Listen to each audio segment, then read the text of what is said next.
Never know if I'm live with these things. All right, I'm live. Everybody, I'm actually jumping on to do a quick video because just easier than writing an article. I had an idea for an article I wanted to write on a very specific topic, which you can see from the title. I had a bunch of thoughts on this, and I realized that if I could just knock out a quick Facebook Live, this is going to be more sort of me talking at the camera versus answering questions. But it's about COVID specific to African American populations. So a study just came out that basically said, as we'd expect, that the majority of people who died or got into serious trouble from COVID had comorbidities. A comorbidity, of course, is a health problem that makes it much more likely you're going to get into serious trouble with COVID. So that is obesity, heart disease, diabetes, high blood pressure, and so forth. I'm going to, let me put that quickly in the text area. Give me a minute. This is the article. I linked the actual study. That's for non-scientists to read. So, got a frog in my throat today. So this got me thinking a little bit about something in particular. So in my last COVID discussion, I did briefly discuss the fact that African American populations are having higher mortality rates than non. I mentioned that the obvious reasons were that the African American community has higher rates of those comorbidities. So it was partially explainable that African Americans would be seen higher mortality rates than non. But just frog in my throat. Interestingly, however, I have read some reports that even when you account for the comorbidities levels among African Americans, that there are still higher mortality rates. And here's what I think is going on. Black Americans, African Americans also have lower levels of vitamin D than the general population. This is really well known and established. This is not a controversial thing to say, but I'll post a study anyway. Just give me a second, just for FYI. Okay, I'm going to put that in the. Okay, so I just posted that study, a study of which there's many, on the vitamin D status of African American population, which tends to be lower. So here's what I think is going on. Now I'm going to backtrack a little bit, just because we need some suspense here. But go back. One of the hypotheses that exists as to why people lost the melanin content of their skin as they went north out of Africa, 100,000 years ago or whatever, was because of the vitamin D. That was, as we got farther away from the sun, less sunlight and so forth, that we started to lose the melanin. That was our body's response to needing the vitamin D, to process the vitamin D, convert the vitamin D. If I go stand out in the sun with somebody with a dark skin color, they have to stand out in the sun a lot longer than I do, on average. I mean, a lot of variable. But anyway, basically, I have to stand out in the sun a shorter time to get my vitamin D than they do, which would make sense. Obviously, you would only want to get so much vitamin D, and anyway. So that's one of the theories as to why, like I say, there's always wondered why did people get lighter and lighter as they went north when they left Africa? Well, that's one of the main hypotheses of that. I don't know where that stands today, but it's an interesting one. So, okay, back to mortality rates with COVID in African Americans. So even when you account for the comorbidities, which are higher in African Americans, even when you account for that, apparently there's still higher mortality rates. I think that this is due to, either in large part or almost all of it, to the difference in vitamin D status. So vitamin D keeps coming up over and over again in the data, in studies, as being a real key player in the response, the immune response to COVID. In fact, a study that just came out, which I published, but I'm going to put it, I published it, where is it? Oh boy, I don't know if I have that in front of me. A major study came out that found that the vitamin D status in multiple countries, I think they looked at Switzerland, Italy, Spain, at least those three, but in multiple countries, huge data set found that the mortality rate from COVID was directly correlated to their 25-OHD status, which is their vitamin D status.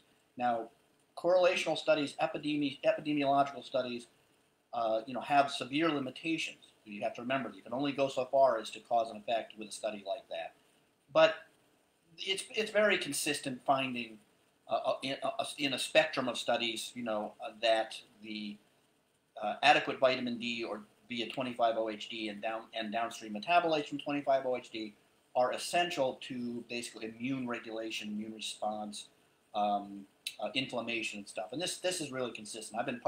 If you look on my Facebook page, I've been posting vitamin D related and COVID related stuff for weeks now. So again, that one is kind of a lock. So I really think I'm going to do this video. I hope people will pass this around, and I would really say that anybody in the African American community really additionally concerned with getting their levels checked, their 25-OHD levels checked. Now, one of my Facebook friends, which also kind of tripped me off to do this video, Simone, mentioned that she had to take 50,000 units a week for 6 months just to get her blood levels up to mid-normal. It's about 50. 50,000 units. I mean, that's a lot of vitamin D. But in some cases, you do need to load vitamin D levels up first with 50,000 units for as long as it takes. But it's, again, I just kind of put these together. I'm going to post a really good article from the Brink Zone on how to achieve those levels, how to test, and so forth. Great article from Monica Malika on vitamin D, which we posted a long time ago because she and I have been big fans of vitamin D for a long time. So take a look in. Hey, Dwight, speaking of, if you're listening to what I'm talking about on the vitamin D, and it's important specifically to the African American community, I'm glad you tuned in. So I'm sort of just putting some thoughts here, bro.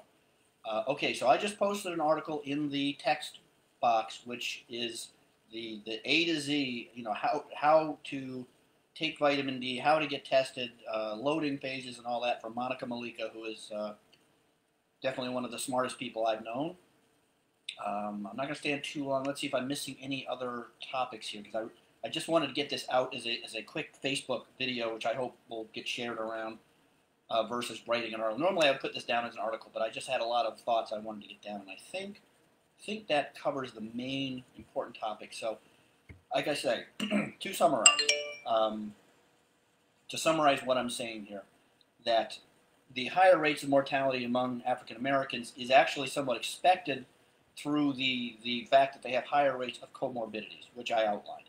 However, I am reading reports regularly now, like I say, that are finding, even when you adjust for those comorbidities, that African Americans still have a higher rate of mortality with COVID, and I suspect strongly, at least partly due, I don't know what percent, but partly due, in fact, to the fact that, again, African Americans have a lower levels of vitamin D.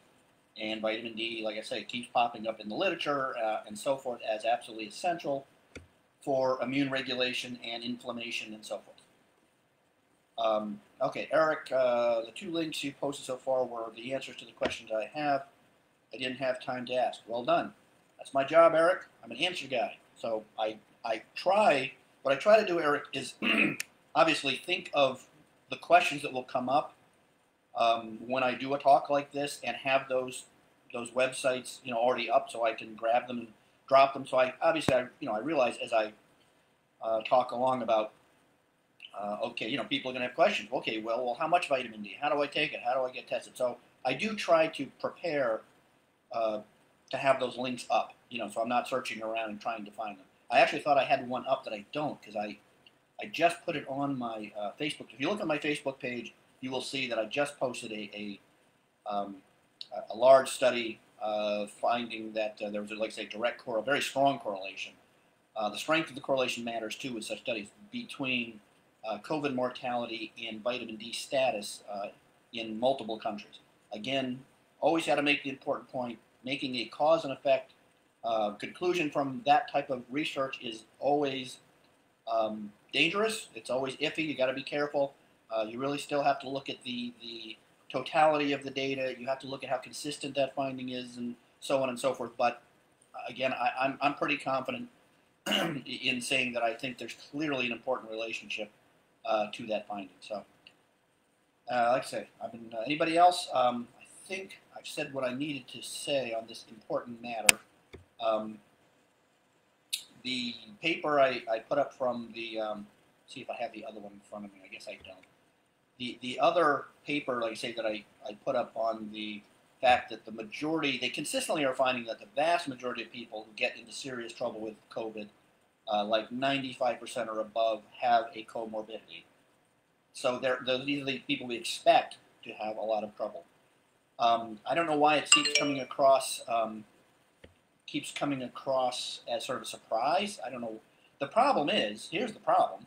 As I said in my last talk, the U.S. is like one big comorbidity. I mean, between obesity and high blood pressure and diabetes and stuff, this is the problem. I mean, other countries such as, Switzerland and stuff have just a generally healthier, thinner population and can probably push those boundaries a lot harder of not being so strict on the social distancing stuff. Steve asked about alkaline water. Are you asking specific to COVID, or just is that random?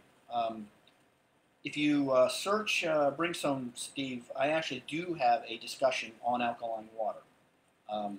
So just do a Brimstone. Let me see if I have it in front of me, if you want. See if I can find this for you quickly. I will put it on the text. If not, just okay. Alkaline water, the facts. Remember, when in doubt, always search the Brimstone. I've got 20 plus years of information on that site. So, all right, I posted it, Steve. So there's my thoughts on alkaline water. I don't have any particular thoughts specific to COVID, no. But anyway, all right. But yeah, remember, when in doubt, always search the Brimstone. There is 20, maybe almost 30 years worth of information on the Brimstone. So there's almost no topic I haven't covered, or somebody hasn't covered. Like who else is? Well, about 6 different people. At least 6 different people I've had writing on the Brimstone over the years. So, all right, I'm just trying to think. Is there anything else I need to say specific to the topic of the African American situation and vitamin D and COVID mortality? Because, like I say, there's I mean, I'm sure there's more to it, obviously, than vitamin D, of course, but it's a very consistent finding. Obviously, access to good health care, African American diets, nutrition also tend to be obviously very problematic. I mean, there's obviously that going on here. There's never going to be one answer, one easy, the magic vitamin is going to change everything answer to this, because that's not how it works. However, I will still go on record by saying that I think that at the very least, this is a key component of perhaps mortality rates in those Black Americans that are we're seeing mortality rates that don't fit into those comorbidities, which apparently it's still higher. So I think that's the point I was trying to make, and I'm gonna check out. Just want to do this was a quick one for today. So Dwight said the communities where many Black people reside are poor areas characterized by housing density, higher crime rates, and poor access to health foods. Low socioeconomic status alone is a risk factor for total mortality independent of those risk factors. These social detriments of health must be considered in a complex equation. Cardiovascular risk. Yeah, well, yeah, of course, yeah. Like I say, hopefully, as you were typing that, I was repeating exactly what you were saying, which was I did, want to make sure I was backpedaling enough to say, of course, it doesn't come down to one magic vitamin, and there are, of course, other factors going on. Yeah, I mean, population density is a big one, obviously, for sharing it and so forth. But it is a consistent finding that vitamin D status is lower in the African American community, and that may partially explain the uncharacteristic mortality rates, even like I say, outside of those comorbidities, because they because of lack of access to quality food and education and so forth, they also tend, like I say, tend to have higher rates of obesity and heart disease and so forth. So, but yes, obviously you're right, and it's a complicated situation, I think. But here's the thing: this one is a no-brainer in my view. That is, it's a cheap-ass vitamin. It's basically non-toxic in all that really huge doses for it to become toxic, and it may. I'm convinced it would certainly be a benefit. So I hope at least that could be, something that people should look into and consider.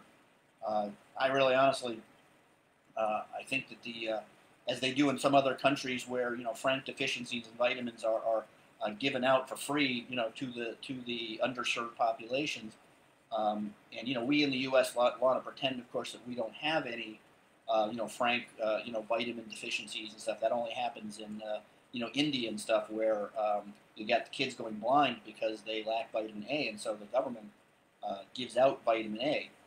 No, we don't. Maybe we don't have frank deficiencies that severe in the U.S., but we definitely have deficiencies, and I personally tend to think that they should be giving out they should be giving out a vitamin pack for free with schools and that type of thing, and maybe during acute situations like what we're dealing with now, handing out, like I say, vitamin pack with D, C, zinc, and so forth.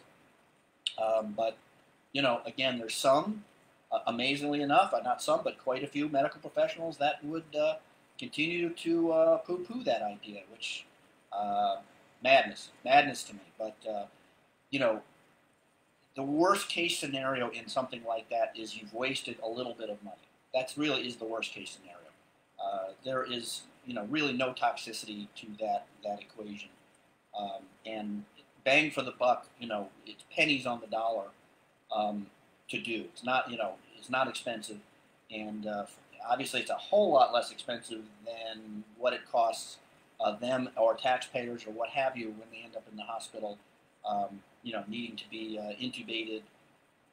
And given horrifically expensive medications and so forth. So to me, really should just be giving out vitamin packs, on the corners, every underserved neighborhood that can't afford it or maybe is not aware. So, okay. Anybody else? Anything specific to the topic? We're on 20 minutes here. Time goes by fast, but I had a lot of information to get out. That hopefully I connected the dots for people as to where my thought process was going with this, and maybe we can do a little good alerting people in this community that would really behoove them to add in some vitamin D3 immediately. Obviously, the best way to use vitamin D3 per the article is to get blood work.